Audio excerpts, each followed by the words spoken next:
Because what the West Bengal results, and right at that same time the UP Panchayat elections show, is that the opposition has a window of opportunity. Your party was criticized for largely being missing in action or not being as active on the ground as it should have been, and yet at this time you've got more candidates who won than BJP candidates. What, according to you, is the takeaway from this Panchayat election from the perspective of the Samajwadi Party? Rahul, three things. One, when district after district, town after town, city after city, and village after village is seeing its Shamshan and Kabristan under the rule of a party that actually promised Shamshan, then we don't have a reason to celebrate. We want this government to get up and act. People are telling it clearly. The Shikshak Sangh said that more than 700 teachers were forced to go on election duty. Even on vote counting day, there was a request that these teachers should not be sent. They have not been given the due compensation. The state has not even recognized their deaths. So first and foremost, it is important to put this in perspective. We are not celebrating. Second, the factual mistake that BJP did not contest on party ticket. I have the Indian Express that clearly says, for the first time, the state BJP put out a declared list of candidates for 3,550 ward member seats. These are the seats that we are discussing. That BJP invest in 900 and Samajwadi Party 1,000. So BJP spokesperson is wrong in saying that we did not declare candidates. Okay, so I'm going to fix that audio line with Ghanshyam in just a moment. Rahul Verma, let's go region by region. In the Purvanchal region, the BJP has picked up 165 votes, the Samajwadi Party 252, the BSP 100, Congress 25. In Awadh, out of the total 929 wards, the BJP picked up 165, SP again more than BJP 284, Congress 15, BSP 89. In Bundelkhand, the BJP is number 1. Out of the 148 wards, BJP leading on 38, Congress on 2, SP on 33, BSP on 30. In Pashchimanchal, where the 908 wards, BJP leading on 211, SP on 210, BSP on 142.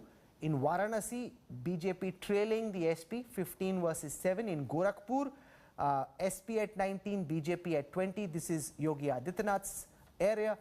The Chief Minister of Uttar Pradesh then, and Raebareli, the BJP on 9, the Congress on 7, the SP on 9. In Amethi, BJP on 8, Congress on 2, SP on 9. And in Lucknow, SP on 10, Congress on 0, BJP on 3. In Mathura, BJP on 8, SP on 1. In Ayodhya, again, the SP is ahead of the BJP by 8. You can contest some of these numbers and say that some of the others are actually our rebels and they'll come back to us. But even if we were to account for that, what according to you is the message this Panchayat election has thrown up, Rahul? So I agree with Yashwant on the larger message. Even if I don't use the word anger, I would certainly say there is dissatisfaction.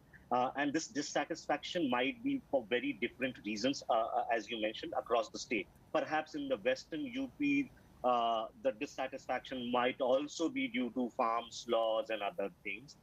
In our than other places, it could be the high-handedness during the CA and RC protests, and then the pandemic, which is across the UP. See, what has happened in Panchayat, and especially Jila Panchayat elections in last 3, which I know and I have studied, is that the ruling party always do well. And they always at least claim to do well. In this case, BJP is not even claiming that they have done better than Samajwadi Party, which basically suggests that BJP in some ways accept that, largely the result which you are talking about. Second, what happens in these Jila Panchayat elections, once these ward members are elected, they elect chairperson, which is indirectly elected. And you will see in next 7 days, all kinds of intimidation, bribery, and other tactics are used so that, people related to MPs and MLAs become Jila Panchayat chairperson. This has happened in previous regimes, and it will even happen now.